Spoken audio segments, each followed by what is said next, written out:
welcome back to lesson 18 of Hebrew Lingo. I'm Ryan, and today we're learning about possession with pronouns. So the very first question I have for you is, do you remember this? As you may remember, this is how you introduce yourself in Hebrew. So I discussed this whenever we were first bringing up this phrase, but we don't use the word ani, we actually use this word that you've never seen in your life, which is li.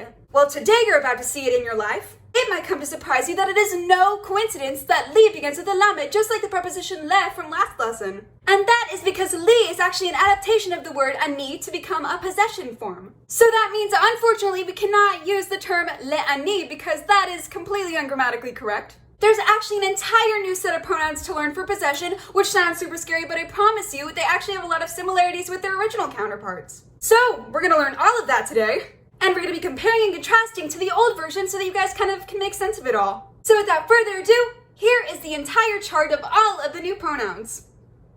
Terrifying.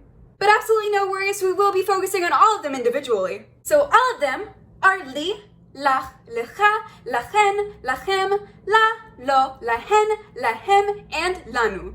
You guys might already be seeing similarities, but let's further compare and contrast. So firstly, as you can see, all of these possession pronouns begin with lamed.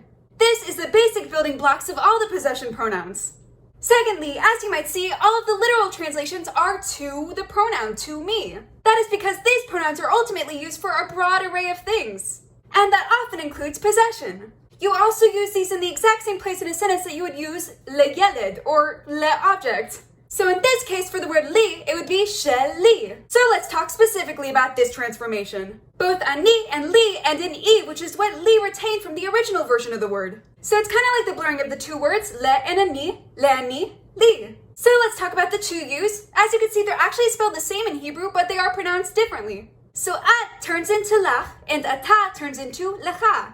They clearly haven't retained a single part of their original form, which is tricky. Luckily, the plural version of this pronoun is similar in that way. But thank goodness, the plural does contain the n-m gendered ending. So aten turns into lechen, and atem turns into lechem. Although to her and to him don't really have any similarities with their original versions, for some reason they actually make a lot of sense in my mind. So he turns into la, and hu turns into lo. And the lo right here isn't spelled like the lo that means no, but that's a really good way to remember it. Now thank goodness the words for them are actually the easiest transformation in the whole set. And that's because they literally took the original versions of the word and put the sound la in front of them. So hen turns into lehen, and hem turns into lehem. And the very final pronoun is lanu, which means to us. They retained the nu at the end of enachnu and put la in front of it. So the transformation is leanachnu, lanu. So there you have it. You guys just learned an entire new set of pronouns. So without further ado, let's do some practice. Pause until you're ready.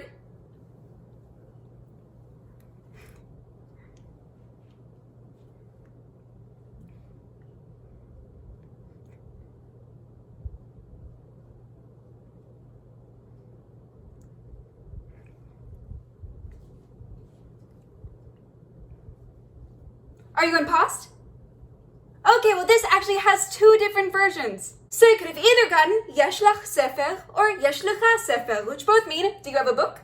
Okay, practice number 2. Let's go. Another question.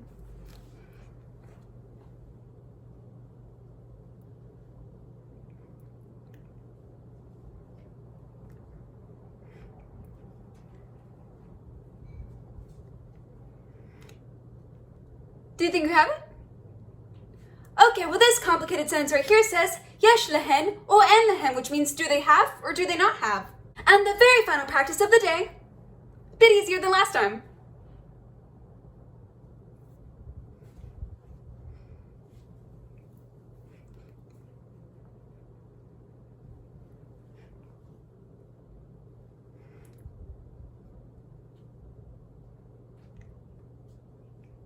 Do you think you have it?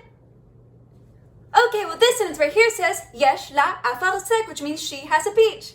And that was the end of today's lesson. It was a ton, I know. But I am so proud of you guys because that is not easy. When I've tried to learn other languages such as Spanish, this is the part right here that really tripped me up and discouraged me, but please don't let it do the same to you. Hebrew is an amazing language and I really want you to experience that. If you've been following this course along with Duolingo, you might have noticed that this is actually the end of the very first big chapter thing. So in the link in the description, we will have a Quizlet to all the possession things, and we will also have a Quizlet to everything that you learned in the entire freaking course. So be sure to check those out. Have an amazing day, and thank you so much for choosing HebrewLingo. See you guys next time.